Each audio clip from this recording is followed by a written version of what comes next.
May bagong racket na naman ako dito na pinasok kasi nag-message sa akin yung tropa ko kung free ba ako ngayong araw. Kaya bumiyahe na ako dito, tapos pagdating nakin dito sa kanila, nagsusukat na sila. Hindi ko alam kung ano ang tawag dyan sa parang yero. Katapos nila ito pinasok na nila dito sa parang hurmahan nila. Dahil mabilis din ako matuto, nagtry na din ako dito, kaso nga lang hindi ako nakapag-video. Dahil tatlo lang kami dito, isa yung nagka-cut, tapos dalawa dito sa hurmahan. Pagkatapos nga namin dito magawa lahat, kinarga na namin dito, tapos dineliver na namin.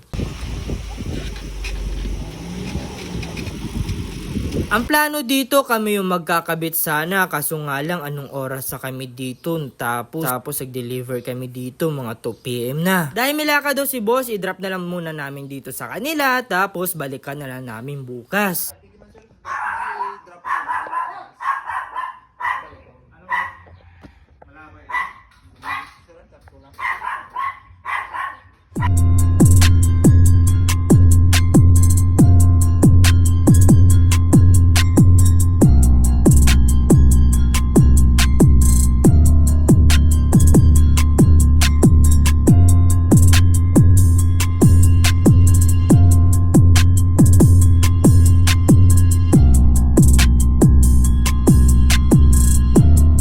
Matapos nga namin dito madrop lahat, magde-deliver naman kami sa iba. Dahil sa sobrang init, buti na lang minadaanan kami dito nagtitinda ng buko juice. Pagbalik namin dito sa shop, same proseso pa din yung ginawa namin, tapos kinarga na namin para ma-deliver na. Hindi na ako naka-video dito kasi walang paglalagay ng camera. Pagkatapos yan namin dito mag-deliver, nagdiretso na naman kami dito sa iba.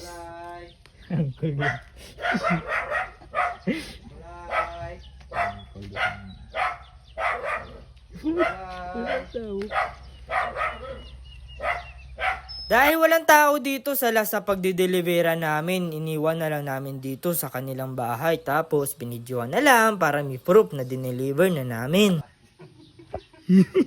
Vlogger pala to eh.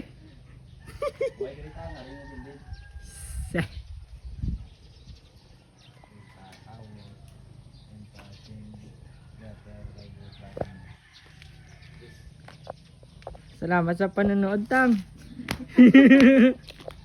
Pero bago scroll, may binebenta ako dito na pabango, baka magustuhan mo. Baka ito na ang solusyon sa mabantot na baho mo. Kapag nag-away kayo ng jowa mo, mag-spray ka lang, magiging okay na kayo. Let's go!